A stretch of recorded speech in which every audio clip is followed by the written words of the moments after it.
Buenas tardes a todas, todos y todes a este segundo encuentro de este ciclo de conversación, de discusión, de debate, de formación, que como Colegio Profesional de Trabajadores Sociales de la primera circunscripción aquí de Santa Fe, nos propusimos poner en discusión una problemática, una cuestión, una manifestación de la cuestión social, un rol del Estado en relación a la problemática de la cuestión social, que tiene que ver con cuál es el rol del Estado, cuál es el rol que tienen los estados fundamentalmente en relación a garantizar una renta básica, una política de transferencia monetaria básica, que garantice un ingreso ciudadano, que garantice derechos y por lo tanto que garantice el ejercicio de la ciudadanía.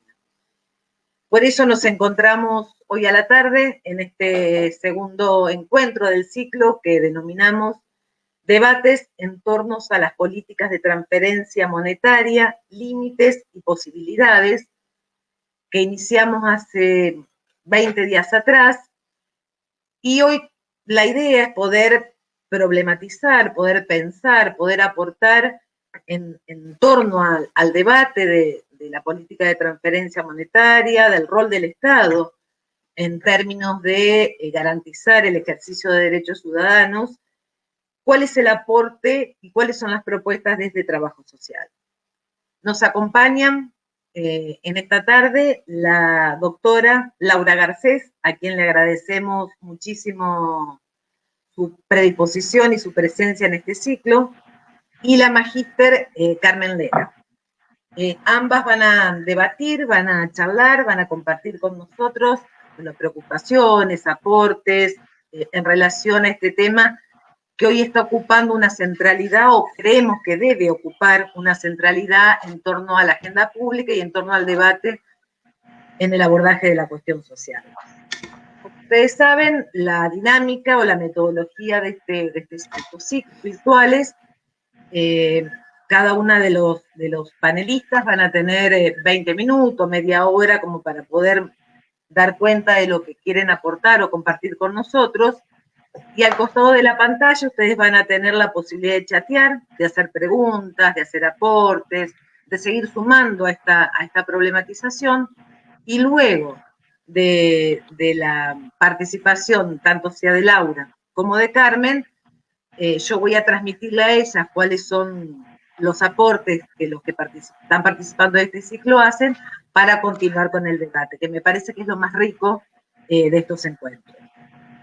Vuelvo a insistir, agradecemos a Laura y agradecemos a Carmen. Yo las voy a presentar. Primero va a dialogar o va a compartir con nosotros su producción, la magíster Carmen Lera. Carmen es asistente social, recibida en la Escuela de Trabajo Social, de Servicio Social acá de la ciudad de Santa Fe, hoy carrera de Trabajo Social de la Universidad del Litoral. También se recibió, es licenciada por la Facultad de Trabajo Social de la Universidad Nacional de Entre Ríos y magíster en Trabajo Social de la misma universidad. Bueno, Carmen ha desarrollado, ha trabajado largamente en el ejercicio profesional en el campo de la salud pública y también en la docencia. Ha sido en 2 oportunidades vicedecana de la Facultad de Trabajo Social y actualmente va por su tercer mandato. Así que le agradecemos muchísimo a Carmen su participación. Seguidamente va también a aportar su producción la doctora Laura Garcés. Laura Garcés la traemos desde la región del Cuyo, tenemos al litoral y el Cuyo en este conversatorio. Laura es trabajadora social, licenciada en Trabajo Social, recibida en la Universidad Nacional de San Juan. Es magíster en Ciencias Sociales con orientación en Políticas Sociales en la Universidad Nacional de Córdoba y es doctora en Ciencias Sociales de la UBA. Actualmente es docente e investigadora en la Universidad Nacional de San Juan, en la Facultad de Trabajo Social. De Ciencias Sociales. social. Nosotros no tenemos facultad, es una carrera dentro de la facultad. Igual que nosotros tenemos la carrera de Trabajo Social en la Facultad de Ciencias Jurídicas y Sociales. Es directora en la maestría en Políticas Sociales en la misma universidad, en la Universidad Nacional de San Juan, y es miembro de la Red Argentina de Ingreso Ciudadano y autora del libro Políticas Sociales y Condicionalidades, un abordaje relacional de la asignación universal política.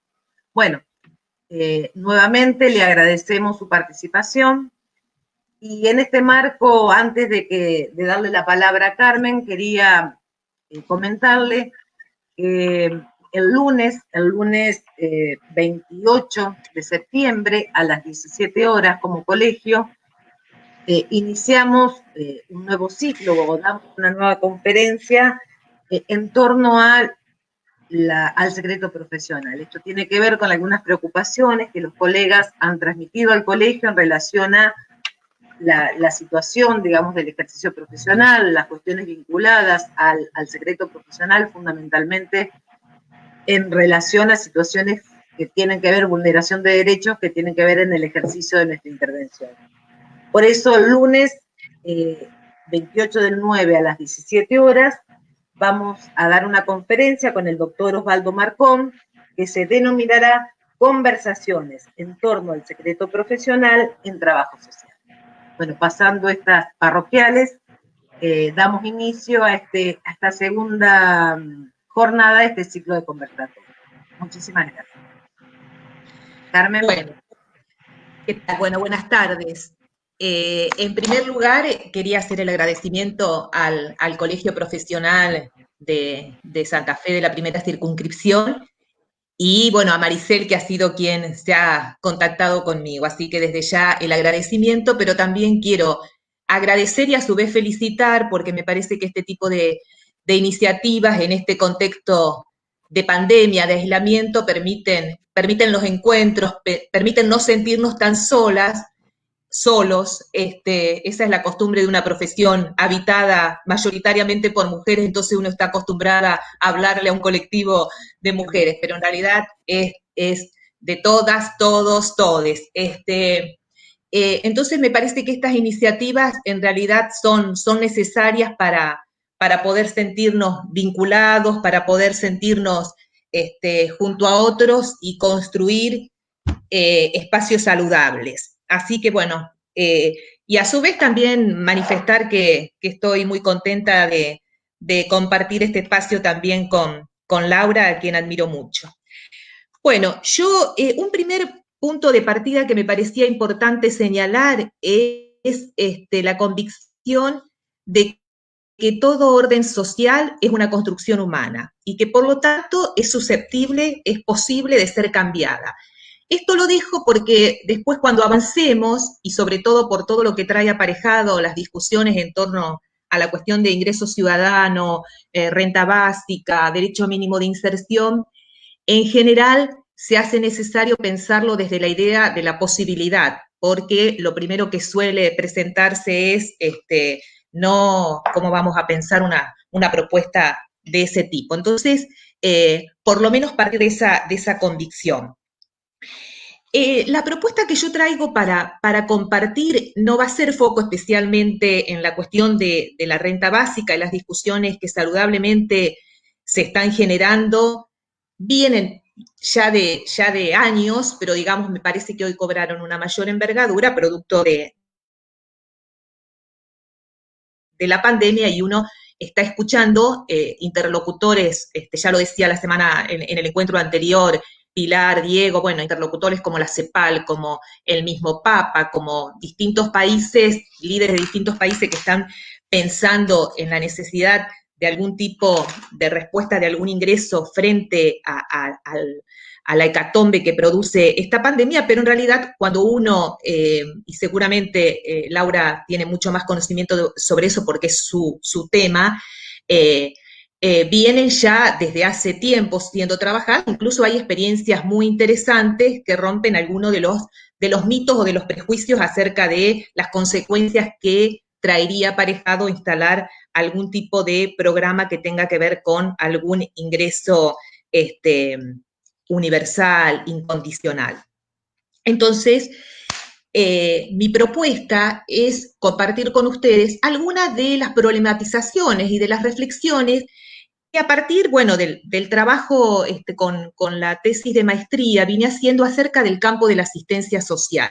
Y como me parece que tiene algunos aires de familia en términos de cómo nos posicionamos los profesionales, pero también a nivel de los imaginarios, me parecía importante traerlos, trabajarlo, porque creo que pueden abonar a este debate que trae aparejado y sobre el cual tenemos que dotarnos de herramientas y de argumentaciones para poder defender las propuestas que hoy se están barajando respecto a un ingreso ciudadano, a un salario social, a renta básica, que son los distintos modos de nombrar a un tipo de propuesta de este tipo.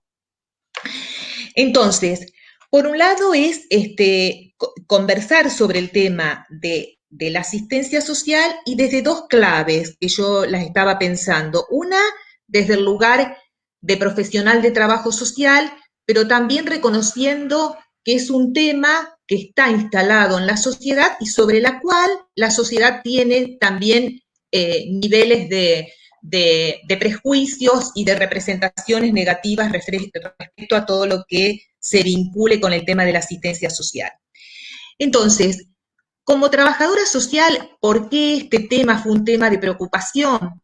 En primer lugar, yo sentía que a nivel y en conversaciones con los propios profesionales, el tema de la asistencia social estaba devaluado. Es como que uno siente que está para mucho más que eso, como que siempre al hablar de lo asistencial se necesitan hacer aclaraciones, que no es asistencialismo, que no es mera asistencia, que todo depende del sentido que uno le dé. O sea, uno sentía que cuando uno se refería al tipo de acciones que desarrollaba o a las intervenciones que desarrollaba, el tema de la cuestión vinculada a lo asistencial estaba ahí rondando y no nos sentíamos muy cómodos con este tema. Y por otro lado, yo me preguntaba a mí mismo, bueno, pero yo en el hospital es una de las cuestiones que ineludiblemente tengo que, o estuve haciendo durante mucho tiempo. O sea, entonces ahí yo sentía que había una necesidad de hacer algunos ajustes y de resignificar, porque también yo veía que esta cuestión tenía relación hasta con nuestra propia cuestión identitaria. Entonces, si nosotros devaluamos una arista, una faceta importante de nuestro recorrido histórico y de lo que forma parte de nuestras prácticas profesionales, evidentemente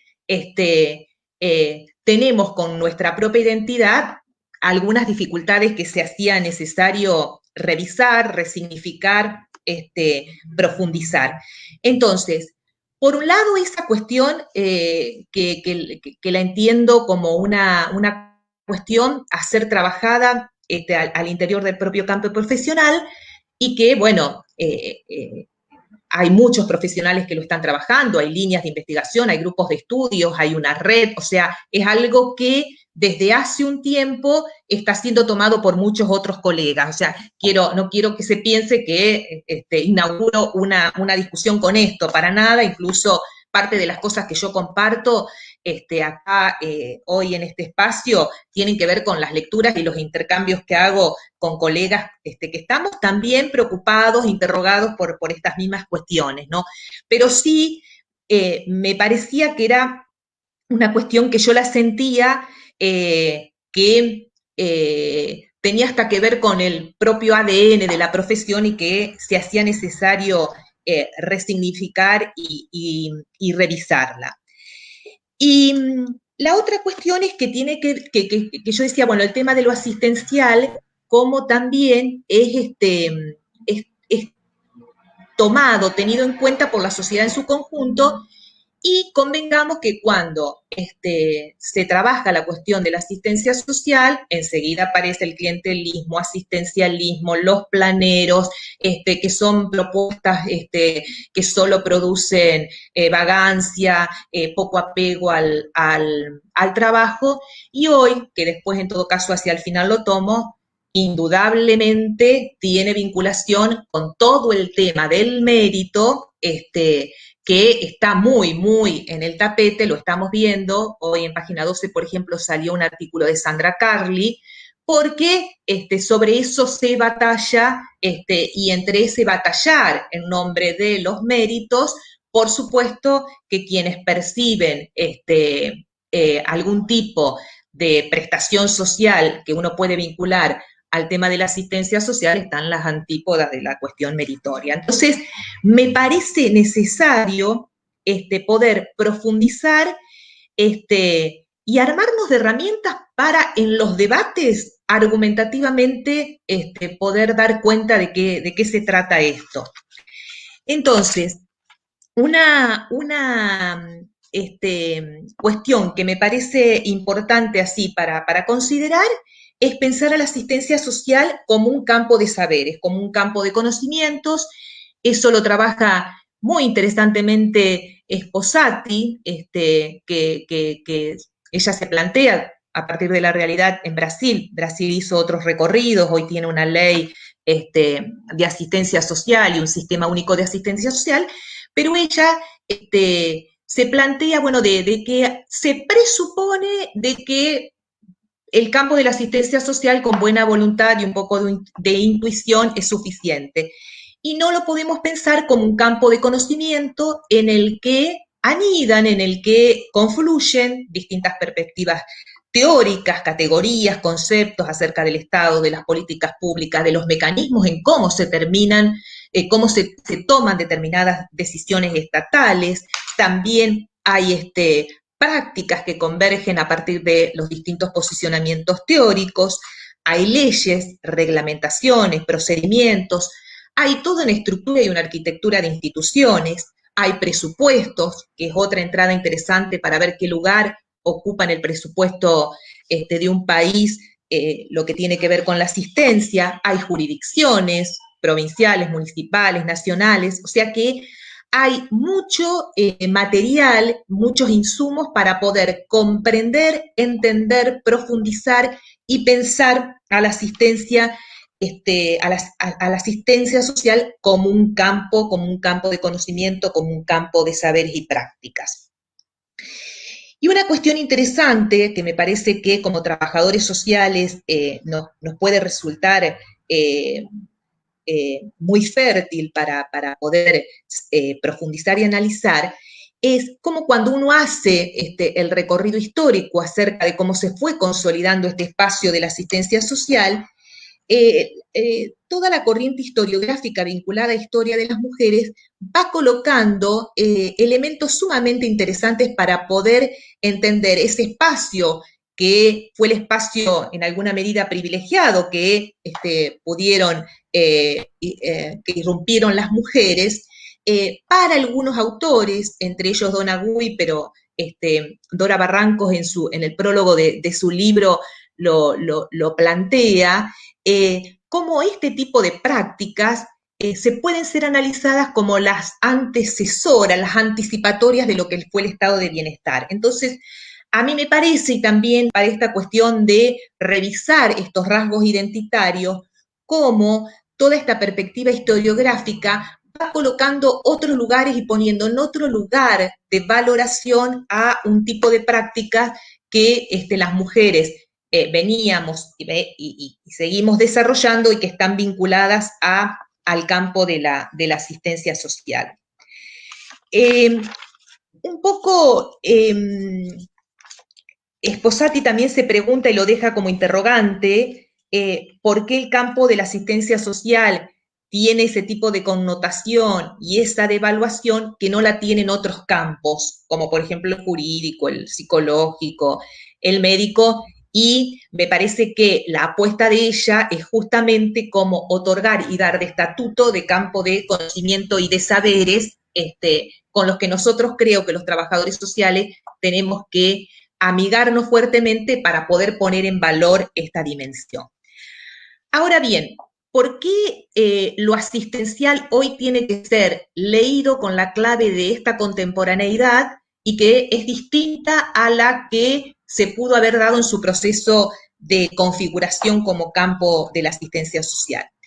En primer lugar, nosotros hacemos el análisis de que los sistemas de protección social están afincados en dos pilares, un pilar de la seguridad social y un pilar asistencial. El pilar de la seguridad social básicamente tuvo como destinatarios a los trabajadores formales, o sea que esa también es una primera cuestión que hay que analizar, porque es el empleo asalariado, digamos. Y estaba el pilar asistencial destinado a aquellos sujetos que por causas fortuitas no podían acceder al mercado formal de trabajo. Esa característica de este sistema de protección social fue la que se consolidó en la mitad del siglo pasado, y bueno, la mayoría de los autores plantean que esa pata asistencial en realidad no presentaba magnitudes en términos de números importantes, porque en general había situaciones de casi pleno empleo, que un poco eso también en el encuentro anterior estuvo comentado. Entonces, la pata asistencial era siempre residual, bastante frágil institucionalmente, porque por el lado de la seguridad social, también la lucha y las organizaciones de los trabajadores pugnaban por conquistas en términos de sus condiciones de trabajo y de salario, y por el lado de lo asistencial como quedaba más, más atenido a los derroteros y los vaivenes políticos, pero de cualquier manera no eran cifras importantes, cifras significativas. Ahí sí, en ese campo lo que se daba era la cuestión de qué pasaba con aquellos que, pudiendo acceder, porque las condiciones físicas, mentales, lo permitían, a ese mercado, hipotéticamente, mercado de trabajo, y no lo hacía, que sería esa gran distinción donde los trabajadores sociales muchas veces tuvieron que estar pensando sus intervenciones, que era la distinción entre los pobres, merecedores y no merecedores. Y acá hago una cuestión para considerar. La etimología de la palabra merecedor también nos vincula con la cuestión del mérito y con el sistema meritocrático, y por eso hay que considerarlo también para tenerlo en cuenta. Bueno, ahora, ¿qué pasa hoy en un proceso que viene de serio declive de la sociedad salarial? O sea, con las modificaciones en el mundo del trabajo que hacen que los niveles de precarización, de flexibilización, de terciarización, de subocupación, ya prácticamente dejen de ser una cuestión episódica, coyuntural, sino que cada vez presenta cifras más alarmantes, más graves, con poco pronóstico de que esto pueda llegar a revertirse. Por lo menos los estudiosos de las modificaciones del mundo del trabajo analizan que los niveles de automatización, de robotización, la transnacionalización o la globalización de los procesos productivos, sumado a un capitalismo que pasa de ser industrial a financiero, por lo tanto conviene mucho más la bolsa que invertir en alguna industria. O sea que las posibilidades, por lo menos las que se conocen, de que vaya a haber posibilidades de trabajo tal como fueron conocidas en otro tiempo, no las habría.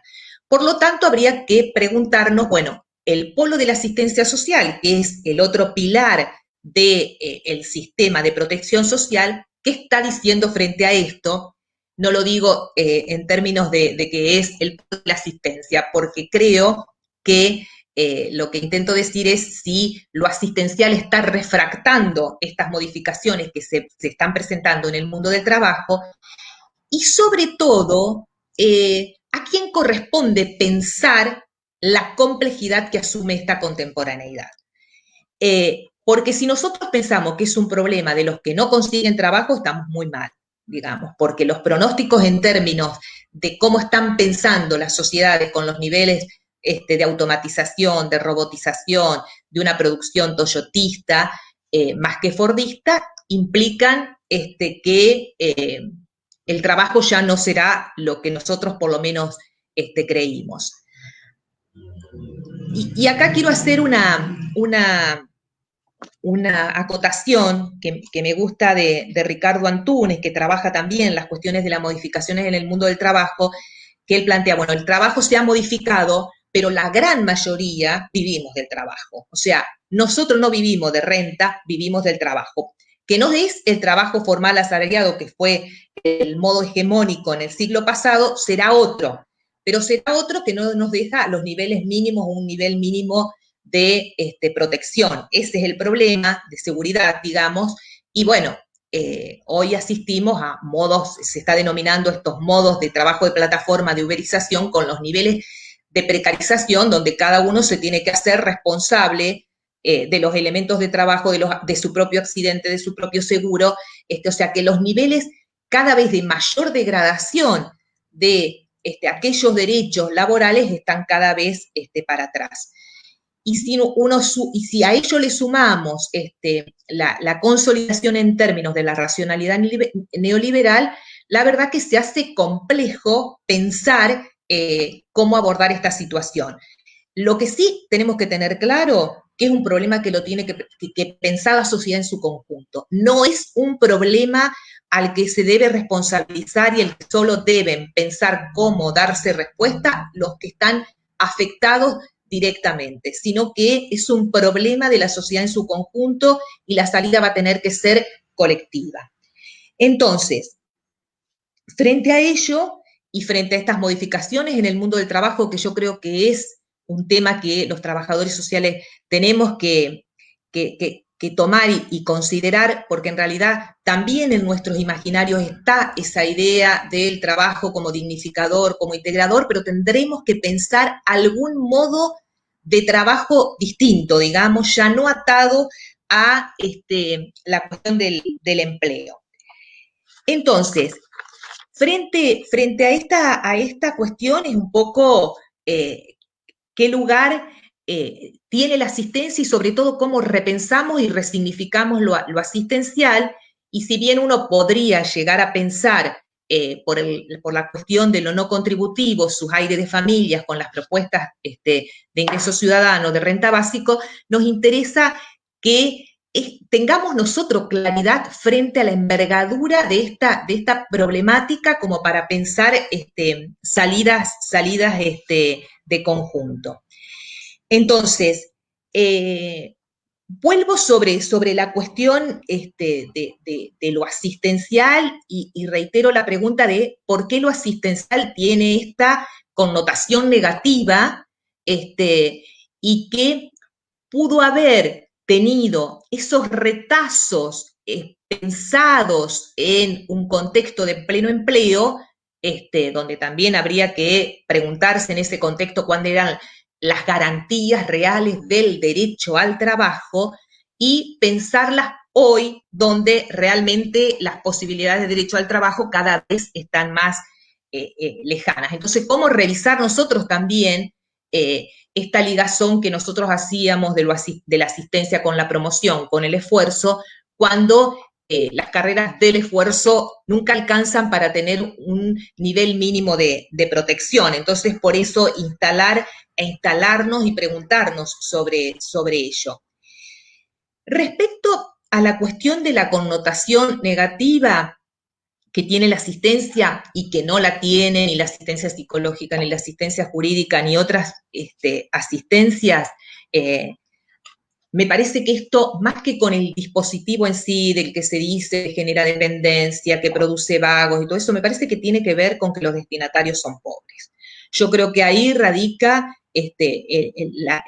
la principal cuestión en relación a por qué lo asistencial enseguida connota, y bueno, los medios de comunicación. Hay lugares donde realmente son usinas que peyorativamente trabajan sobre las cuestiones de quienes son perceptores de algún tipo de plan social. Entonces, me parece que ahí el problema tiene que ver justamente con que los destinatarios son pobres.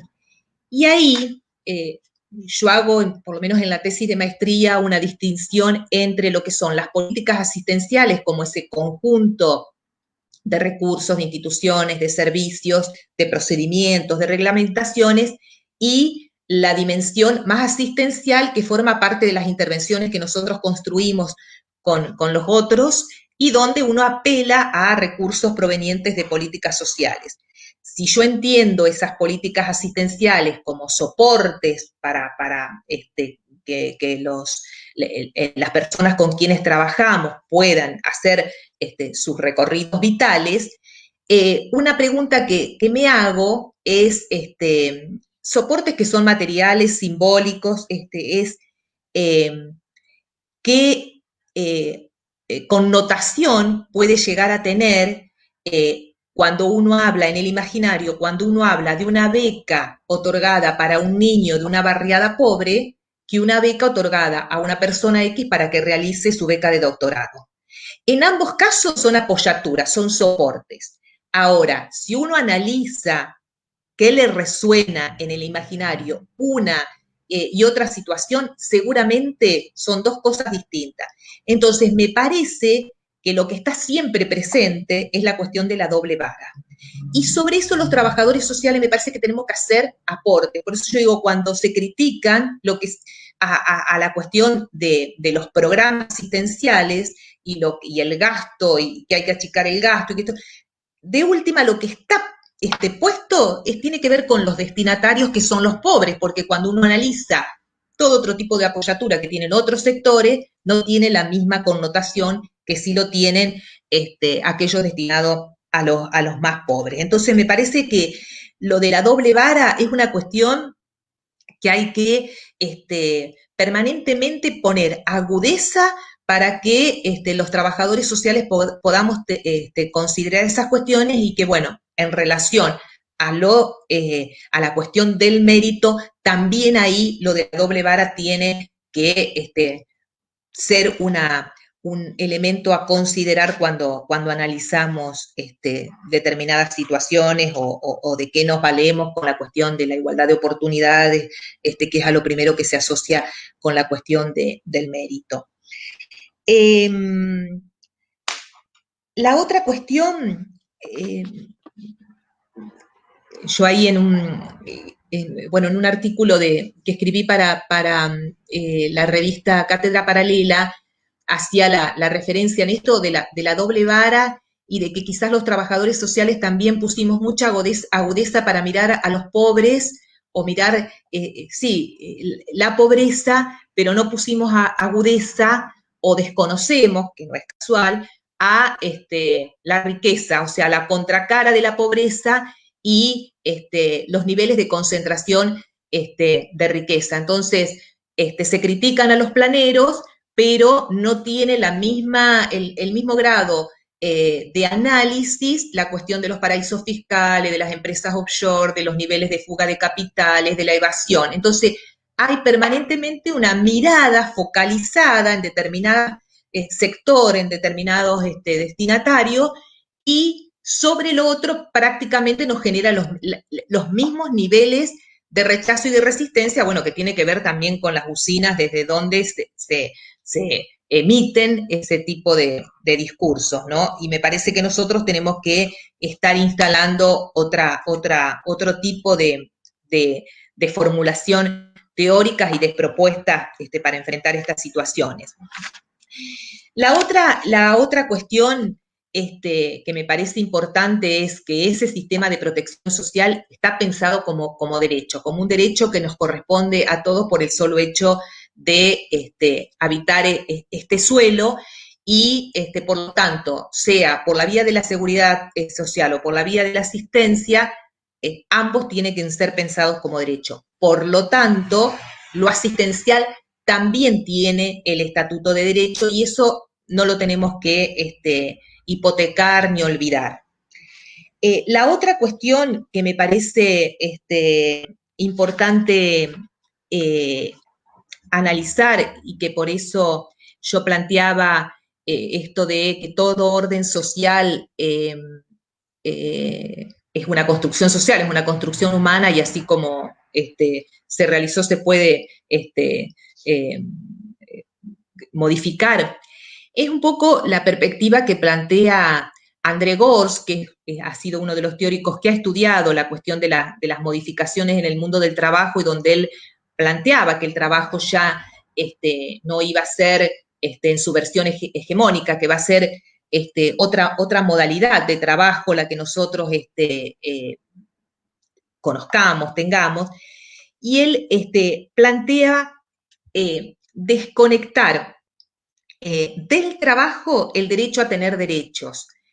Y me parece que esa es una apuesta y que también ya le voy dando pie a Laura porque seguramente tiene vinculación con lo que Laura puede llegar a estar planteando, es esta idea de prácticamente hemos todo armado nuestra estructura pensando el trabajo como el gran integrador social, eso es así, la mayoría vivimos del trabajo, pero era en su versión hegemónica que era el trabajo vinculado al empleo.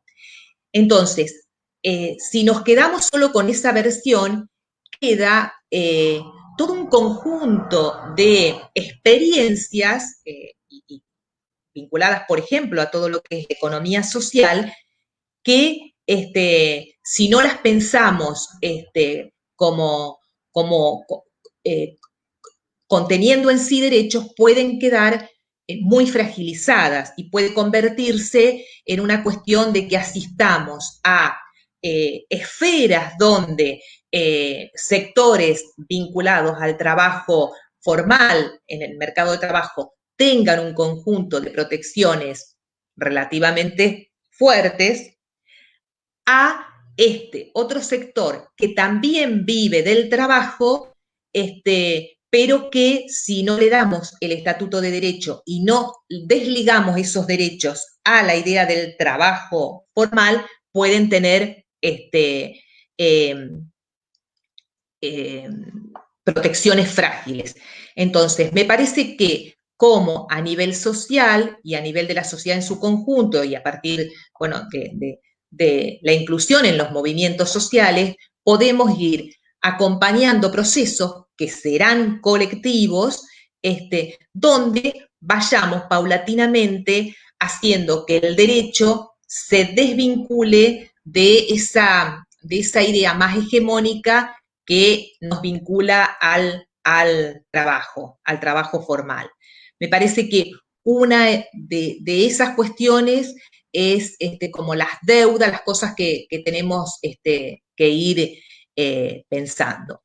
Hoy yo leía la cuestión del INDEC y los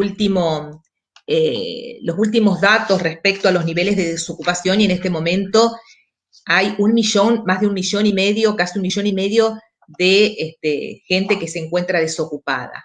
Entonces, me parece que de eso nos tenemos que hacer cargo la sociedad en su conjunto, porque no es un problema de unos pocos, sino que es un problema que nos atañe a todos.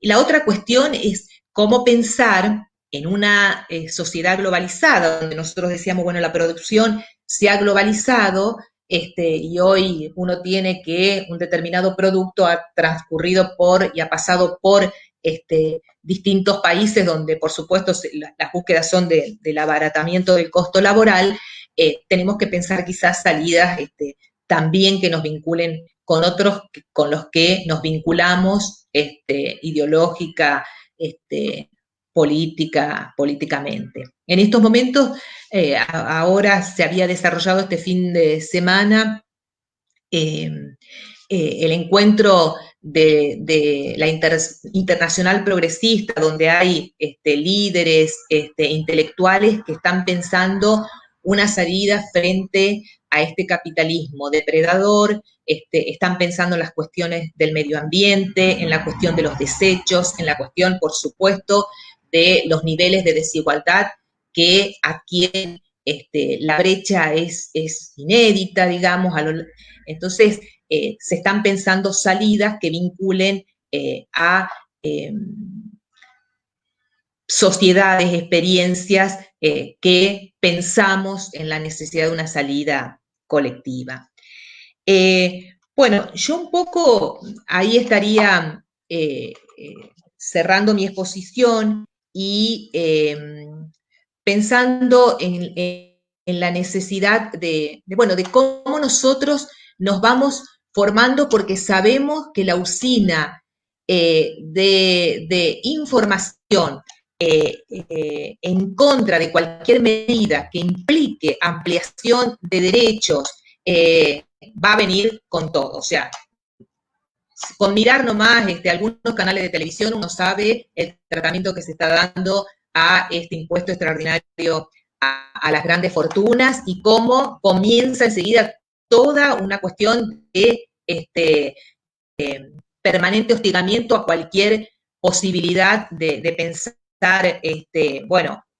una cuestión donde se tienda a disminuir en algo los niveles de desigualdad.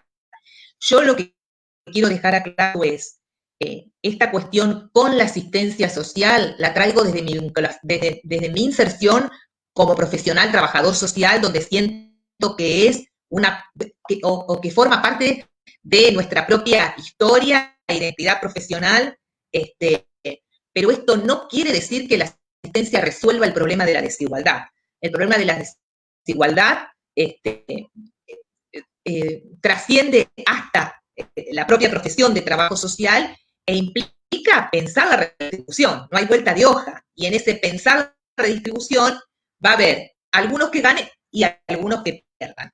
Estos que pierdan, por supuesto, que son los que generan el sentido común hegemónico. Entonces, sobre eso vamos a tener que nosotros batallar. Es ahí donde tenemos que poner toda nuestra agudeza, toda nuestra capacidad para ir viendo qué tipo de argumentaciones construimos en la línea de ir haciendo una sociedad un poco más desigual. Yo estaba leyendo que ahora, a raíz de la pandemia, a nivel mundial, 73.000 millonarios, que a uno no le alcanzan los ceros para pensar, aumentaron sus ganancias 45 veces. O sea que esto es de una obscenidad nunca vista. Entonces, ¿cómo tener y considerar esta cuestión para poder poner el tema de la asistencia en un contexto donde no pueden no tenerse en cuenta los niveles de concentración de la riqueza y de los mecanismos de evasión, de paraísos fiscales, de fuga, que utilizan determinados sectores a los cuales desde muy pocos lugares se los señala porque gozan de mucha impunidad. Y entonces me parece que sobre eso también nosotros tenemos que poner nuestra mirada y nuestra agudeza. Yo, para finalizar, diría, porque la verdad que esto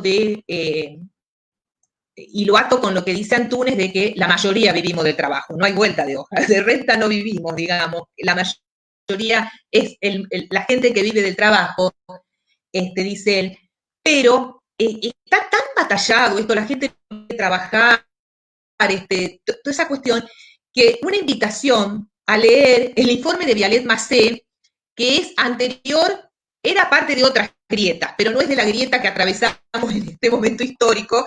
Entonces, el informe ese, uno lo puede poner para decir, bueno, realmente las condiciones de trabajo, pero que uno las observa hoy a lo largo y a lo ancho de nuestro país, basta de seguir sosteniendo esta cuestión de la gente no quiere trabajar, porque ya hay muestras de que no, y entonces uno dice, bueno, vayan a leer el informe de Vialet Macé, porque ahí está a las claras las condiciones de vida y de trabajo de la mayoría de las clases populares, de las clases trabajadoras que eran pobres.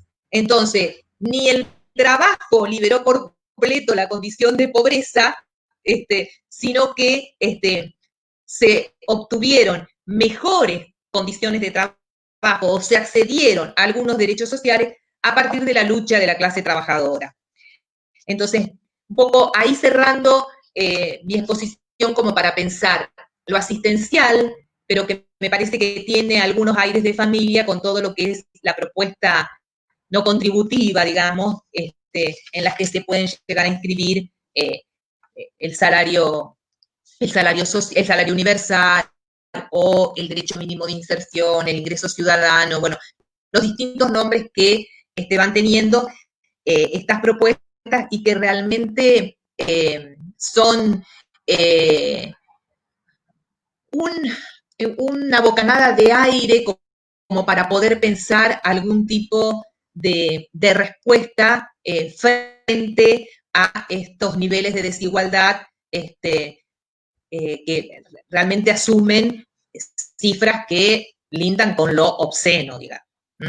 Así que, bueno, esa era un poco mi propuesta y después, en todo caso, en el chat podemos seguir conversando.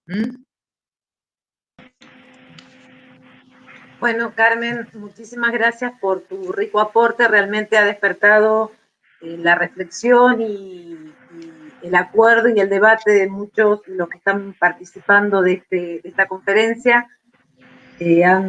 Muchos han escrito, te han felicitado y han realizado aportes que después en la instancia del debate vamos a poder compartir para que podamos seguir pensando, como vos lo planteás, pensando en colectivo, que es un poco la idea de estos espacios, para repensar otro orden social, como vos claramente lo planteás. Bueno, ahora la invitamos a Laura Garcés, para que pueda también seguir profundizando y seguir aportando en la construcción de este pensamiento, de esta forma de recuperar como campo de saber trabajo social en relación a un debate que es central hoy, no solamente por la pandemia, lo único que hizo es ponerlo en escena, sino que es un debate que tiene que ver con la constitución del propio Estado y de la propia sociedad capitalista. Así que muchísimas gracias, Carmen, y te invitamos ahora, Laura, que puedas compartir tu aporte. Bueno, gracias, Maricel. ¿Me escucha bien ahí? Sí. Bueno, en primer lugar, muchas gracias por la invitación, Maricel. Al colegio, a la primera circunscripción del Colegio de Trabajo Social de Santa Fe. Con Carmen hemos compartido muchos espacios, así que, bueno, es un gusto también. Hace mucho que no nos vemos presencialmente, pero los otros días pensaba que hace mucho que no voy a Paraná. En algunos años he ido más frecuentemente, pero ahora hace bastante que no voy. Pero bueno, son queridas las colegas de la facultad. Y bueno, en primer lugar, bueno, es como si nos hubiéramos puesto de acuerdo con Carmen, porque me ha dado me ha dado una introducción excelente de cuestiones que yo voy a retomar. No nos hemos puesto de acuerdo, pero pareciera, porque muchas de las cosas que yo iba a plantear, ella ya las ha dejado planteadas con mucha claridad, como por ejemplo, bueno, todo el diagnóstico en relación al empleo, a la situación de las condiciones del mercado laboral, los altos índices de desempleo, que ya son estructurales, y en relación a otro tema, que con eso voy a arrancar, a la discusión eterna en relación a la pobreza y no a la riqueza, al foco puesto en la discusión, en el análisis, en el diagnóstico, en los debates en relación a la pobreza y no a la riqueza. Eso es fundamental, ¿no? Y yo ahí con eso voy a empezar. Bueno, ha dicho un montón de cosas que he tomado nota, pero a medida que exponga, pues quiero retomar muchas de las cosas que ha planteado Carmen. En el trabajo social en general, cuando elegimos esta profesión, lo hacemos porque estamos preocupados por la pobreza, justamente por la desigualdad, por la pobreza, por las injusticias en general, pero muy atado a la vocación por esta profesión esas preocupaciones, y especialmente el tema de la pobreza. Por otro lado, también en forma muy estrecha la vinculación que tiene nuestra profesión con el campo de las políticas sociales, ¿no? Porque constituyen nuestro principal espacio de intervención. El trabajo social está estrechamente vinculado a las políticas sociales. Entonces, esas dos cuestiones, la preocupación por la pobreza y la vinculación con las políticas sociales como campo de la profesión, ha hecho, desde mi punto de vista, que centremos, en el trabajo social, centremos demasiado nuestra expectativa o nuestro horizonte en el abordaje de la pobreza, y en el abordaje de la pobreza a través de las políticas sociales, ¿no? Como las herramientas para darle solución. Y bueno, y eso es un problema porque quizás, si vemos algunos datos, digo, es un problema porque el problema no es la pobreza, sino en todo caso que el problema es que es la desigualdad, y el problema es la concentración de la riqueza, que es lo que planteaba Carmen, tal cual, ¿no? Ese es el problema. La pobreza es una consecuencia de eso. Entonces, si vemos algunos datos, algo ya ha adelantado Carmen, pero digo, los últimos datos que se manejan a nivel global es que el 1% de la población mundial posee el 45% de la riqueza producida en el mundo. En el caso de Argentina, según los datos del INDEC del último cuatrimestre o tercer trimestre del 2019, el 10% más rico concentró más del 33% de los ingresos, mientras que el 10% más pobre solo el 1,3%. Entonces, esos datos a nivel global, a nivel de Argentina, hablan de niveles de desigualdad intolerables, insostenibles para el desarrollo de cualquier sociedad, ¿no? Y el análisis, si uno hiciera un análisis histórico de la distribución del ingreso, se muestra claramente que la desigualdad no es económica, no es un problema de recursos, sino que es ideológica y política, que tiene que ver con decisiones políticas. Y en ese sentido, las soluciones también tienen que ver con decisiones políticas. Entonces, es posible y sensato y realista, agregaría yo, seguir pensando que solo se puede abordar o que hay que abordar los problemas de desigualdad, la pobreza, apelando solo a las políticas sociales. Yo creo que no. Creo que pretender la redistribución de la riqueza solo o fundamentalmente a través de las políticas sociales es al menos una ingenuidad. Y ingenuidad en la que hemos caído muchas veces los trabajadores sociales, ¿no? Por esta preocupación por la pobreza, por esta vinculación estrecha con las políticas sociales. Yo muchas veces digo que con los años y cuando me he metido más en el tema de ingresos ciudadanos, dije, bueno, además de trabajo social, tendría que haber estudiado economía, porque en realidad la pobreza es un problema fundamentalmente de política económica. Entonces, la solución a esos problemas sociales, sobre todo la pobreza, la distribución de la riqueza, debe pensarse, o no puede pensarse de manera desarticulada, sino como parte de un sistema integrado de políticas sociales, de políticas públicas, perdón. Y esa primera articulación, que es la que va a proponer el ingreso ciudadano, y que es lo que a mí me apasiona de la propuesta, es la articulación de una política social, en este caso el ingreso ciudadano, con la política económica, fundamentalmente con la política tributaria. Entonces, bueno, obviamente se hace imprescindible, si quieren después podemos avanzar un poquito en el tema de financiamiento, o me preguntan en relación a eso, pero fundamentalmente es fundamental la reforma tributaria progresiva, que grave fundamentalmente las grandes riquezas y la renta financiera. No estamos hablando de un impuesto excepcional como el que va a salir, que es importante, es necesario, sino que estamos hablando de una reforma de carácter estable e institucionalizado. Entonces, en ese sentido, lo interesante del ingreso ciudadano es que no es una política social de transferencia de ingresos solamente, sino fundamentalmente una política redistributiva, porque no puede pensarse su financiamiento sino a través de impuestos progresivos, impuestos que graven a los que más tienen. Rápidamente, en el otro conversatorio, si bien yo no estuve en el momento, después sí pude verlo entero, no se adelantó sobre el ingreso ciudadano, pero sí se habló bastante del IFE, de las propuestas de políticas de transferencia actuales, de las discusiones en general. Entonces yo voy a hacer rápidamente un paneo de las características más importantes del ingreso ciudadano.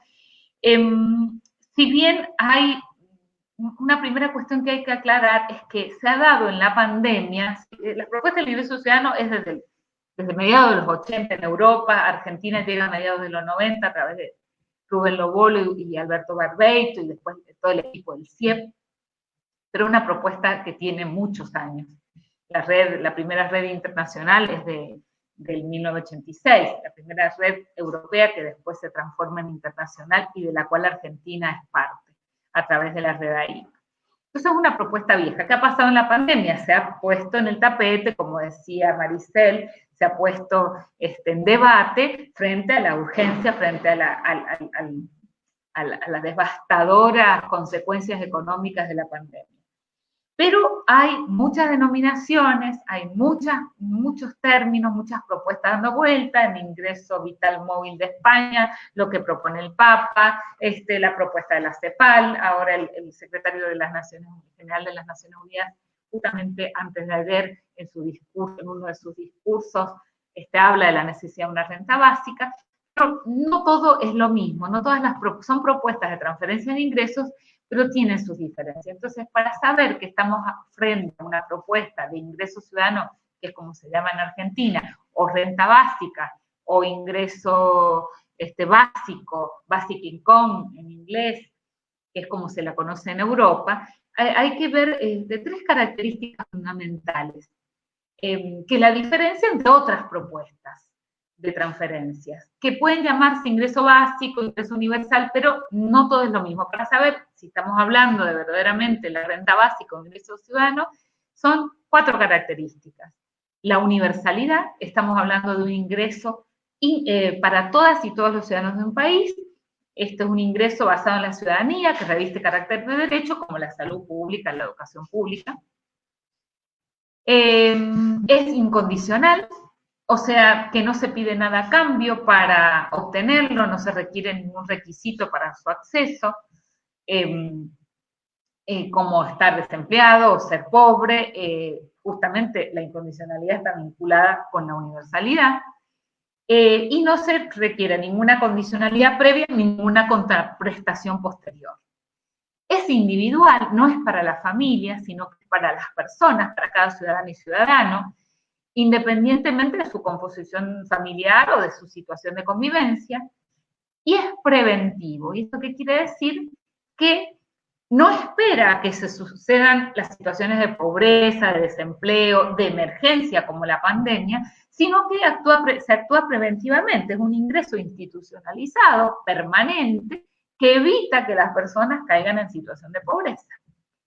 Y respecto a esta característica, por ejemplo, no se trata de un ingreso otorgado para la emergencia, aunque ahora haya cobrado debate por la emergencia de la pandemia, sino que en todo caso la pandemia lo que pone en evidencia es una necesidad de su implementación, pero necesidad de su implementación que dado los altos niveles de desempleo ya estructurales de las últimas décadas, que es lo que planteaba Carmen, ya era una evidencia la necesidad, y la pandemia lo que hace es agravar o acrecentar esa necesidad de la implementación de un ingreso de este tipo.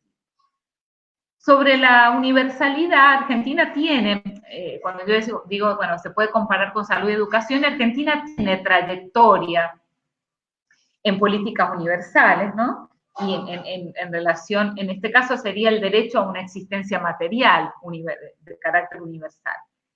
Y la universalidad es un punto central porque nos permite, a diferencia de las políticas focalizadas, lo que permitiría es evitar o disminuir esta división entre planeros y no planeros, los que reciben ayuda del Estado y los que no reciben. Cuestión que es absolutamente falsa porque, como planteó Carmen, hay una doble vara clarísima, entonces nos centramos en lo que el Estado gasta en los programas asistenciales y no se discuten los subsidios a las empresas, las exenciones impositivas y los préstamos que el Estado otorga a las empresas, pero sobre todo lo que es subsidios a empresas o transferencias que el Estado hace a otros sectores sociales, que no son los pobres, ¿no? Entonces, la pregunta es, bueno, pero si todos los reciben y los sectores de mayores ingresos también lo van a recibir, ¿dónde está la redistribución? Bueno, justamente, la redistribución se realiza por vía de la fuente de financiamiento con impuestos progresivos. Quienes más ganen, más van a pagar, y de esa forma estarían perdiendo, si se quiere, ¿no? Porque lo que aporten va a ser más que lo que reciben vía ingresos ciudadanos. Hay estudios hechos en España, por ejemplo, estimaciones, porque no se aplica como tal de manera pura en ningún país, solo en Alaska, pero hay un estudio hecho, una estimación que han hecho colegas de la red de renta básica españoles que plantean, bueno, si dividiéramos en grupos la población, hay un 80% de la población que se beneficia con el ingreso ciudadano o con la renta básica. Hay un 10% a la que le sería indiferente porque lo que reciba como renta lo aporta como impuestos, y hay un 20% de la población de más altos ingresos que pierde porque aporta más que lo que recibe. Y ahí se centraría la redistribución. Una discusión que aparece cuando nos metemos con el tema de ingreso ciudadano o con transferencias en general o con programas asistenciales, como decía Carmen, es el tema de lo que yo llamo el muro para implementar el ingreso ciudadano, lo que es el muro del trabajocentrismo. En las sociedades capitalistas, pero no exclusivamente, está la idea instalada en el sentido común que los ingresos legítimos son los obtenidos a través del trabajo y sobre todo del empleo, ¿no? En sentido tradicional. Entonces, todo lo que venga, que es lo que describía bien Carmen, todo lo que venga por fuera de eso es visto bajo sospecha. Todos los ingresos que se han visto bajo sospecha, destinados a ciertos sectores sociales, dijimos, no son vistos bajo sospecha ni se discuten los subsidios a las empresas, por ejemplo, todo lo que el Estado transfiere ahí. Entonces, pero sí se ponen en sospecha, en tela de juicio, en discusión, estas transferencias destinadas a estos sectores sociales. Entonces, ¿qué pasa? ¿Por qué yo hablo de un muro del trabajocentrismo que está instalado incluso en los colegas, como decía Carmen, y los colegas? Y porque se interpone el ingreso ciudadano, porque el ingreso ciudadano es un ingreso que está basado en la ciudadanía y no en la participación en el mercado laboral, que ha sido una forma típica de obtención de ingresos y la obtención de beneficios sociales, ¿no? A través del trabajo. Y en relación a este punto me parece que es necesario realizar algunas aclaraciones respecto a la vinculación del ingreso ciudadano con el empleo, con el trabajo.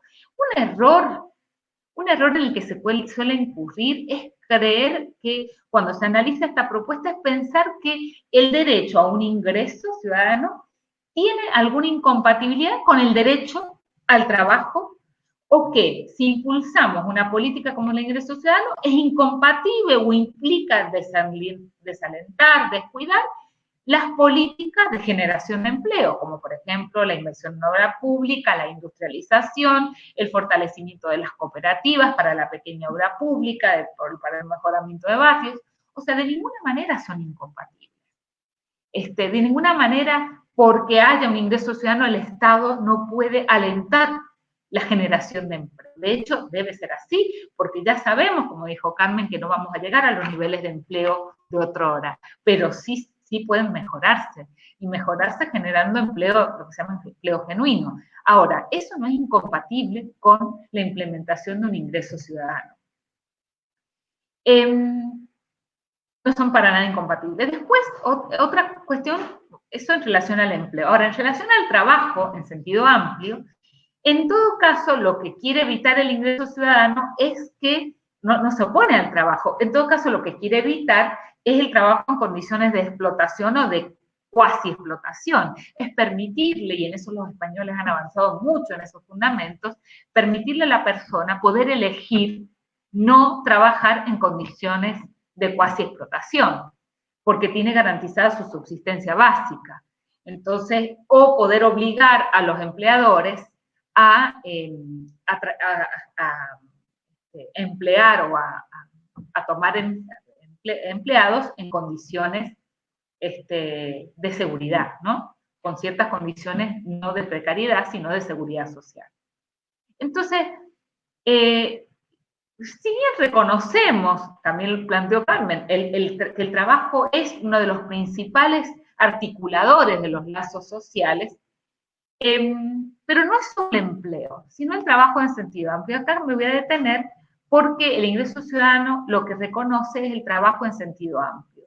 Es trabajo, no solo el empleo, sino toda una serie de actividades que son socialmente útiles, que sostienen a una sociedad y que no están remuneradas en el mercado de empleo, que no son reconocidas, pero sin las cuales la sociedad no podría sostenerse. Y en la pandemia está claro que eso ha sido absolutamente fundamental.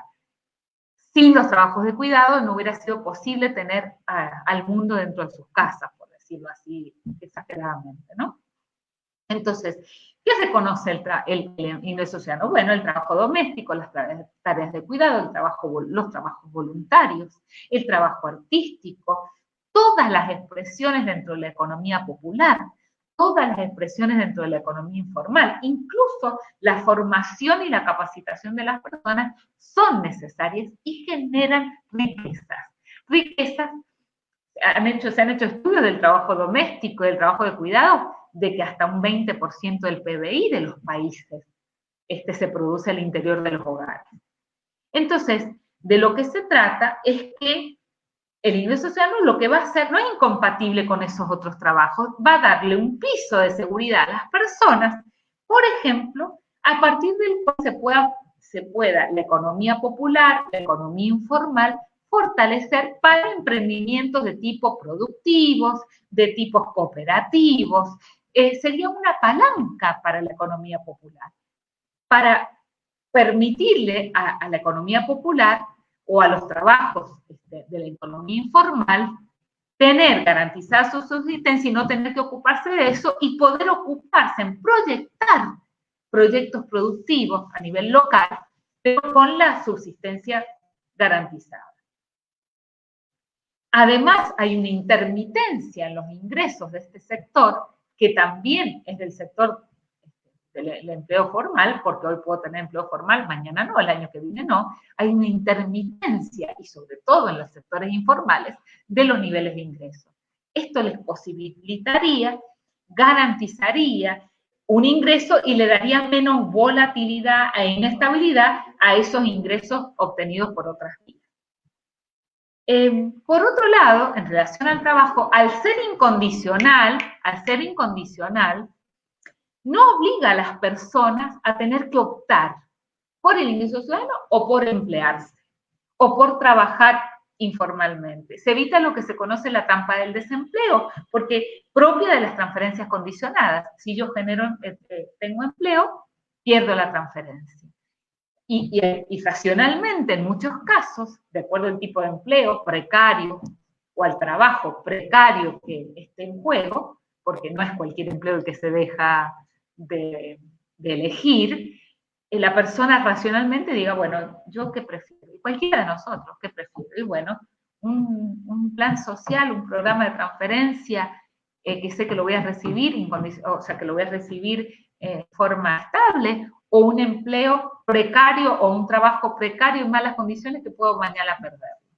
Entonces, el ingreso ciudadano, al ser incondicional, la persona tiene ese piso de ingreso y le suma cualquier ingreso, vía empleo formal, vía trabajo informal.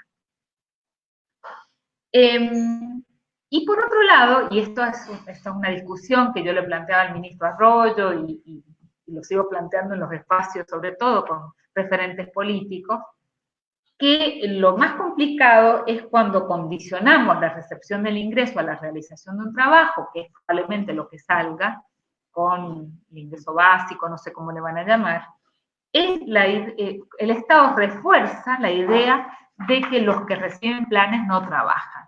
Porque esto de decir hay que asociar los planes sociales a trabajo, desde mi punto de vista, el Estado con eso refuerza esa afirmación, una afirmación de que los que reciben planes no trabajan, no tiene evidencia empírica. Si uno analiza los estudios que hemos hecho de la asignación universal por hijo en distintas provincias, por distintos colegas del país, en todos los casos está claro que a la asignación universal por hijo las familias le suman otros ingresos, informales, por changas, pero le suman ingresos, no viven con eso. Entonces, esto de que los planeros no trabajan no tiene una evidencia empírica. Entonces, cuando el Estado dice que asocia y condiciona la recepción de un ingreso al cualquier tipo de contraprestación de trabajo, refuerza esa división entre planeros y no planeros. División que hoy está en cuestión, porque el IFE ha sido demandado por otros, y sigue siendo demandado, por otros sectores sociales que no son los que tradicionalmente han recibido transferencia. Así que la condicionalidad, ahí, sobre todo laboral, se pone en tensión, porque se pone en tensión en la situación de la emergencia de la pandemia, porque la transferencia que hoy llega al IFE y que va a tener que seguir llegando a un sector que no es el que tradicionalmente ha recibido, que no es el que históricamente ha sido destinatario de las políticas, que no participan de organizaciones y movimientos sociales. Entonces no se van a poder organizar en cooperativas de trabajo, por ejemplo, en el potenciar trabajo, ¿no? Es un nuevo universo heterogéneo y difícil de agrupar, así que ahí hay otro problema de condicionar, ¿no? A través, por ejemplo, de lo que se dice que se va a hacer como con el potenciar trabajo. Hoy la Argentina tiene la posibilidad de articular una política de ingresos como el ingreso ciudadano con políticas que fortalezcan el trabajo y el empleo formal, pero articular no significa condicionar, no significa atar una cosa a la otra. Por otro lado, no podemos pedirle todo al ingreso ciudadano. El ingreso ciudadano es una política de transferencia de ingresos que atiende la pobreza por ingresos y que al modificar lo impositivo atiende a la desigualdad de la distribución del ingreso, la desigualdad distributiva, la desigualdad de ingresos, la desigualdad de género. O sea, eso serán otras políticas que vayan destinadas a esas problemáticas o a estos fenómenos sociales diversos. El ingreso ciudadano debe ser pensado no como la política social, sino como parte de un entramado de políticas sociales, de un entramado institucional de protección social, donde eso es una pata. El ingreso ciudadano es una pata y no reemplaza otras políticas universales. Y esa es la diferencia con la mirada liberal de lo que le llaman ingreso básico, los liberales que plantean, incluso defienden mucho estas propuestas de transferencia, sobre todo para los pobres, porque de esa forma activan el consumo, que de hecho eso hacen estas políticas, pero reemplazan o pretenden reemplazar otras políticas universales como salud, como educación, como vivienda, otras políticas asistenciales del Estado, reemplazarlas por solo esta transferencia. No es que esa la mirada para nada que tenemos, los que estamos pensando en un ingreso ciudadano, una renta básica, sino una mirada que tiene que ver con que es una parte de un sistema de protección del Estado que tiene muchas otras políticas de vivienda para discapacidad, de consumo, para políticas para el consumo problemático de sustancias, para que atienda la violencia de género, o sea, que fortalezcan la economía social. Todas esas políticas deben convivir con el ingreso ciudadano. Muchas de las críticas que se le hacen al ingreso ciudadano es porque se está pensando como una política social o como una política social aislada. Y para terminar, la definición, creo que es fundamental, la definición política en relación a si vamos, y sobre todo en este momento que Argentina y todos los países están definiendo, si va a ser la contención de la pobreza, las políticas que emanen de los estados, o se va a atender a la redistribución de la riqueza, ¿no? Y creo que la implementación del ingreso ciudadano, antes que un problema de finanzas, es un problema de definición política, ¿no? Porque la pregunta sería, ante los niveles estructurales insostenibles de desigualdad estructural en Argentina, que se han agravado por las políticas implementadas en los 4 años y por la situación de pandemia, ¿el horizonte político va a ser solo la contención de pobreza o va a ser la redistribución de riqueza, ¿no? Y si fuera esta última la decisión política, son necesarios cambios estructurales que la coyuntura tan crítica o de la crisis tan aguda de la pandemia abre la posibilidad de implementar. Porque yo vengo militando en el ingreso ciudadano desde el 95, que conocí la propuesta. Ahora nunca pudimos discutirla públicamente, nunca tuvo este nivel de debate. Entonces, se puso en el tapete esta discusión. Y como decía Carmen también, los niveles de concentración de riqueza son obscenos. Yo uso esa palabra en un artículo justamente que ha salido publicado los otros días. La obscena concentración de la riqueza, no hay otra palabra.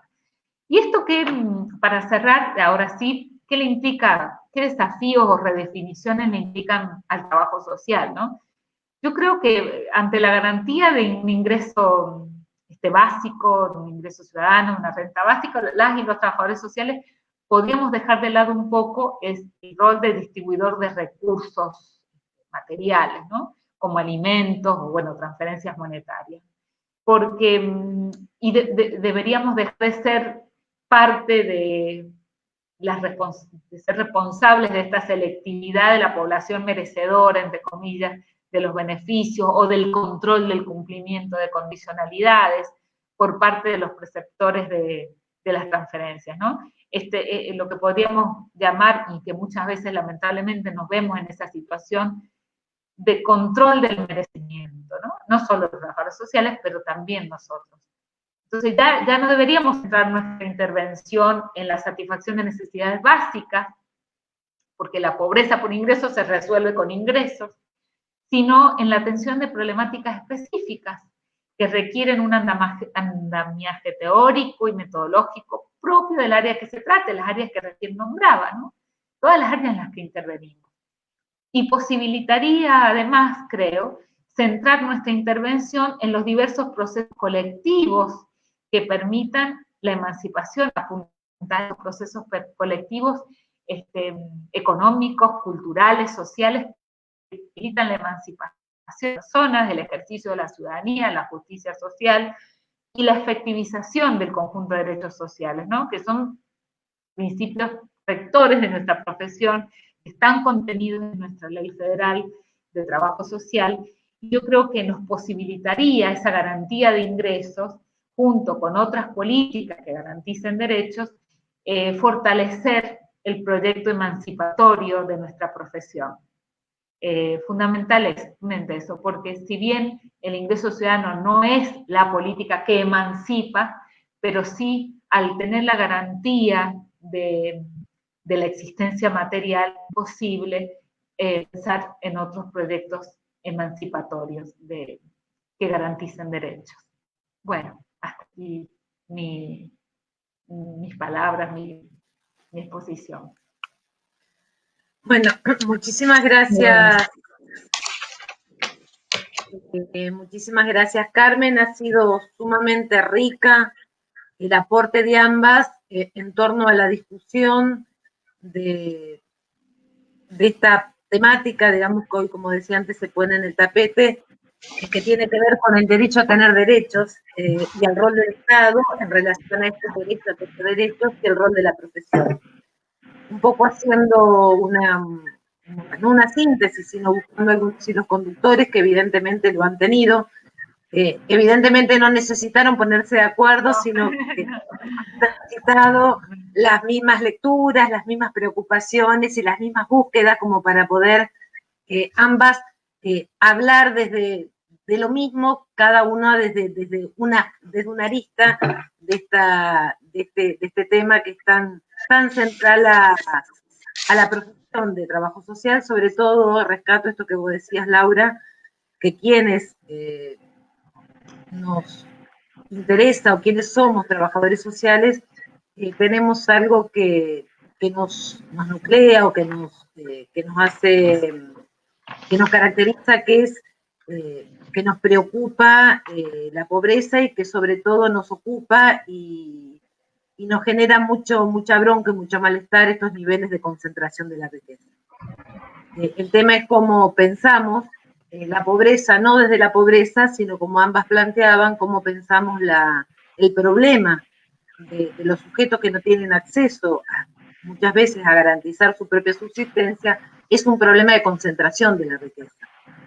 En esta línea más o menos estuvieron aportando la mayoría de los colegas que participaron de este debate. Yo leo algunos de los aportes, por ahí si alguna de ustedes después lo quieren tomar. Si bien se fueron profundizando en el debate o en la exposición que ustedes fueron planteando.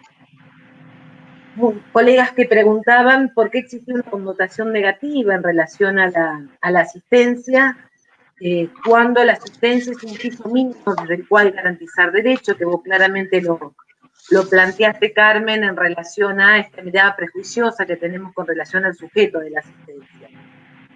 Otra colega también planteó si en esta mirada negativa que tenemos en relación a la asistencia no hay un componente que tiene que ver con el patriarcado, más teniendo en cuenta que los sujetos de la asistencia históricamente y quienes, los actores que trabajamos en la asistencia somos las mujeres a las cuales nos han asignado tradicionalmente el rol del cuidado, ¿no?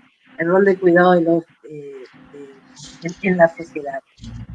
Otra pregunta u otro aporte tiene que ver con que lo que esta pandemia puso en cuestión es la aparición de nuevos sujetos de la asistencia.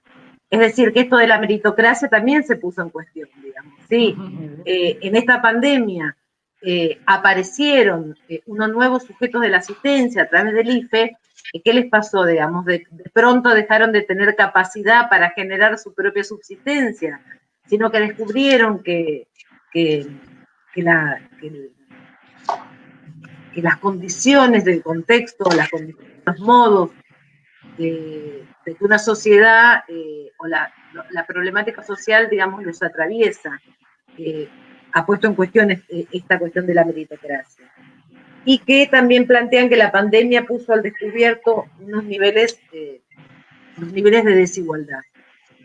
Y otra cuestión como para atar, que tiene que ver con puntos en común que ambas plantearon, tiene que ver con que la política social que la cuestión de la asistencia no es un problema de la política social, sino que es un problema que pública, por lo tanto, de la redistribución del ingreso, de cómo una sociedad redistribuye el ingreso, y en esto yo pensaba que cómo determinados prejuicios, digamos, nos van formando, cuando muchos dicen que la economía es una rama que se ocupa de redistribuir escasos recursos ante múltiples necesidades, cuando en realidad los recursos no son tan escasos, digamos. En este diagnóstico que ustedes claramente nos plantearon de los niveles obscenos de concentración de la riqueza, y más en esta época de pandemia que quintuplicaron la concentración de la riqueza en muy pocas manos. Bueno, esto como para alguna de las puntas a partir de las cuales los participantes compartieron sus preocupaciones en el aporte que ambas dos hicieron a este debate. No sé si quieren agregar algo, si quieren seguir hablando en relación a esto. No sé si tengo habilitado el micrófono. Sí, las dos tienen el micrófono habilitado. Perfecto. No, yo un poco en la recuperación que hago de la cuestión de la asistencia y la connotación devaluada, negativa, que yo creo que la aportamos nosotros y la sociedad en su conjunto lo tiene, y como que si no revisamos nosotros también vendemos esa imagen. Entonces, por eso la necesidad de resignificarla y de analizarla, porque en realidad cuando uno analiza el proceso de configuración de nuestra disciplina, prácticamente lo asistencial era la totalidad de las acciones que la profesión desarrollaba. Después fueron apareciendo otras dimensiones más vinculadas a la dimensión más política, a procesos colectivos, a procesos de educación popular, bueno, distintas formas de apertura, de habilitación, de otras formas de pensar las prácticas nuestras profesionales.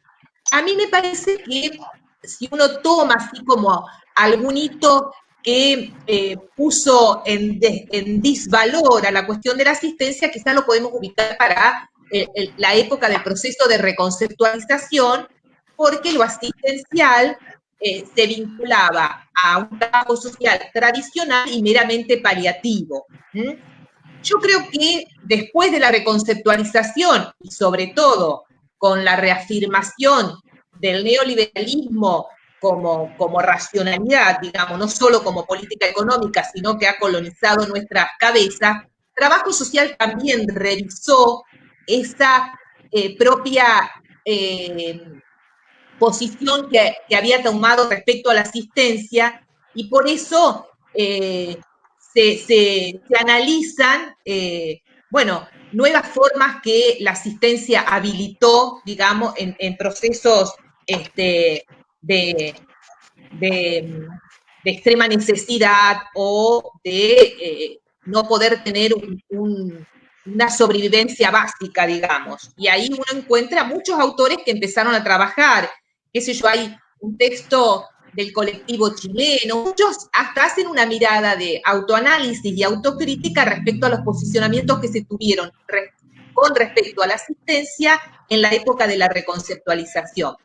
A mí lo que me parece es que nosotros eso tenemos que revisarlo como profesionales, porque en alguna medida la dimensión asistencial recorre prácticamente todas nuestras prácticas. Yo estaba mirando ahora la presentación que hizo el ministro Guzmán de su presupuesto, y uno encuentra que hay distintos programas en distintos ministerios que tienen un componente de apoyo, de asistencia, qué sé yo, el Ministerio de la Mujer y la Diversidad tiene un componente, un programa acompañar, o sea, que son soportes económicos y materiales para determinadas situaciones. Entonces, me parece que nosotros nos tenemos que reencontrar y amigar con la dimensión de lo asistencial, porque me parece que si no, somos nosotros, los que encarnamos esa devaluación.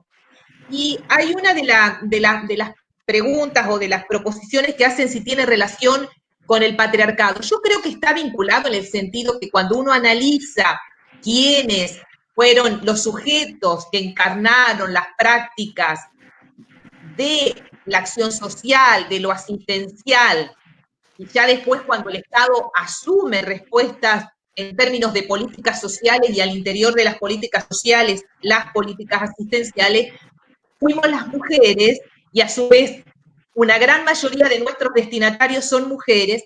Entonces yo creo que está esa desvalorización propia de actividades que no tenían o no tienen el estatuto otorgado a aquellas más vinculadas al mundo de lo público. Ahora, el tema es, ¿qué hacemos con eso? Nosotras, básicamente, las mujeres con una práctica que forma parte de nuestro métier, de lo que nosotros más sabemos, ¿qué hacemos? ¿Reforzamos la devaluación o redoblamos y ponemos en valor? Que es un poco lo que me parece que saludablemente está ocurriendo con el tema del cuidado. O sea, una práctica que nosotros mismos decíamos que es desvalorizada, y que lo valorizable estaba en el mundo de lo público, en el mundo de lo político, en el mundo masculino. Bueno, ¿qué hacemos con eso? ¿Reforzamos esa distinción y queriendo salir al mundo de lo público porque ahí está el valor, o luchamos para poner en valor esta práctica que nosotros hacemos y donde la visibilidad política y la visibilidad pública dota de politicidad a esta práctica. O sea, yo creo que me parece que tenemos que hacer ese trabajo de revisar, de autoanalizar y ver cómo aquello que está desvalorizado, uno lo puede llegar a poner en valor. Entonces, a mí me parece que el patriarcado también se mecha acá, en tanto quienes realizamos prácticas de asistencia en general somos las mujeres y también nuestros destinatarios de asistencia son las mujeres, es como que hay ahí una cosa que se potencia. Es cómo nosotros no nos comemos esa desvalorización y al contrario la ponemos en valor. Yo creo que bien, Laura, decías vos, se puso al descubierto que esta pandemia, muchísimo de los cuidados y de las cuestiones fueron sostenidas por los trabajos de cuidado. Bueno, el trabajo de cuidado debe ser reconocido simbólica y materialmente, monetariamente. Es así. Parece que ahí está la apuesta nuestra. No me acuerdo qué otra cuestión había salido. No, la otra cuestión que me parece que también los trabajadores sociales tenemos que tratar de profundizar es con la cuestión del mérito, porque se ve que es la discusión que se viene y se está instalando y están con eso, y a mí me parece que necesitamos también construir argumentos para no comernos cualquier sapo, con perdón de la palabra, y no nosotros reproducir por ahí este tipo de cuestiones. Entonces, que me parece que la propuesta de Dubet, cuando él trabaja entre igualdad de oportunidades e igualdad de posiciones, nos da elementos para poder pensar, porque uno que se encuentra, que cuesta mucho rebatir cuando alguien te dice, pero estamos en una sociedad que te permite la igualdad de oportunidades, y como que entonces ya es un problema tuyo, que no sos empresario de sí, digamos, que no podés por ti mismo y por lo tanto no tenés mérito, no tenés talento, no tenés capacidades, no ponés esfuerzo, bueno, todo lo que se dice. Y cómo Dubet analiza, bueno, que para poder dar lugar en un sistema que nos acerque a algo de la justicia social, primero tenemos que lograr la igualdad de posiciones. O sea, que las líneas de largada sean más o menos iguales, porque si no, solo reproducimos las desventajas y lo de la igualdad de oportunidades es una ficción que para nada encarna la acción de los méritos, digamos. Entonces, me parece que en eso también uno tiene que ir viendo cómo va armándose de argumentos a fines de poder ir contrarrestando estas cuestiones que a nivel de lo público empiezan a ocupar espacios, esos discursos, y uno necesita anteponerlos con otros que den cuenta de otro posicionamiento teórico frente a una realidad que, si no la consideramos, la igualdad de oportunidades pensada así solo reproduce las desigualdades y la cuestión del mérito está más vinculada a todos los capitales relacionales simbólicos a la herencia que a las cuestiones que dicen ser del orden del talento o el mérito personal. Entonces hay que, en eso uno también ser agudos y ir formándonos en esa línea, digamos, para poder posicionarnos frente a este tipo de discursos que en general tienen buena prensa, digamos. ¿Quién va a decir no estoy de acuerdo con la igualdad de oportunidades? El tema es las líneas de largada en las cuales se empieza a decir todos tienen oportunidades, ¿no? No sé qué otra cosa había salido o... No, en realidad, no sé, más o menos fueron más que nada aportes, planteaban también esta cuestión de los nuevos sujetos de esta asistencia del Estado, el tema de que puso en cuestión el tema de la necesidad de la intervención con que que vos también, Laura, lo planteaste, la cuestión de los sujetos que accedieron al IFE y cómo, digamos, desde el Estado pensar en el marco de estos nuevos sujetos, de que implique cómo sostener a través de, que no sea solo por el medio en este contexto de pandemia, sino plantearlo, pusieron en cuestión que los niveles de desigualdad que existían, estos sujetos, digamos, que no tenían acceso al trabajo en términos de formalidad o al empleo en términos de formalidad, aparecieron claramente. Y bueno, fundamentalmente esto. Y para Laura, no sé si vos querés decir algo con relación a lo que Carmen planteó, porque hay una pregunta puntual para vos, Laura. Sí, ahí estoy viendo la pregunta de Diego, de que, bueno, si considero posible realizar una reforma tributaria en nuestro país para financiar el ingreso ciudadano. A ver, habría una intencionalidad política, bueno, el presidente lo ha manifestado en varias oportunidades, de ir a avanzar sobre una reforma tributaria progresiva. Ahora, si vemos la dificultad o lo que está costando la discusión de un impuesto a las grandes riquezas por única vez, sabemos que va a haber mucha resistencia. Entonces ahí dependerá de los acuerdos que se hagan con los distintos sectores políticos, de la oposición o de...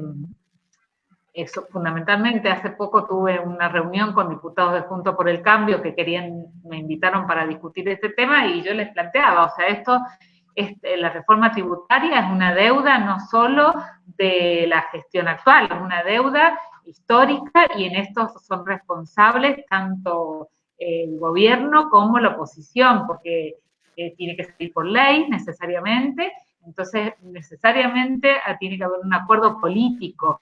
Yo lo veo difícil. Lo veo difícil ahora. No sé, también tiene que ver con las cuestiones a nivel mundial, cómo se van dando. Los distintos países están sacando impuestos a las grandes fortunas, muchos países de manera puntual, por única vez, pero hoy es un debate a nivel internacional la necesidad de hacer más progresivos los regímenes impositivos. Sobre todo por la pandemia, eso lo ha puesto también, no solo la necesidad de transferencias, sino la necesidad de las reformas impositivas. No lo veo muy factible en el corto plazo. La verdad que no lo veo. Mirando lo que ha pasado con este impuesto de forma... Y porque, bueno, va a haber muchas resistencias, digo, de los sectores del poder económico, pero no es algo imposible de ninguna manera es imposible, tiene que haber un acuerdo político. Entonces, yendo a una parte de la pregunta que ahí no está, pero que la voy a agregar yo, que es, ¿va a salir un ingreso ciudadano universal? De ninguna manera, no va a salir eso. Va a salir más la propuesta del Papa, más cercano a la propuesta del Papa, la propuesta de los movimientos sociales, que eso es un tema en lo que no nos hemos metido, porque hay cierta resistencia de los movimientos sociales. Bueno, va a salir algo más focalizado en los sectores informales, ¿no? En los trabajadores informales. Seguramente eso es lo que va a salir, lo cual es complicado por este nuevo sector que se agrega, que se agregó al IFE y se va a agregar, que no pertenece a los movimientos sociales, que no pertenece a las organizaciones, un músico suelto con un pequeño comerciante que cerró su negocio, o sea, hay un universo.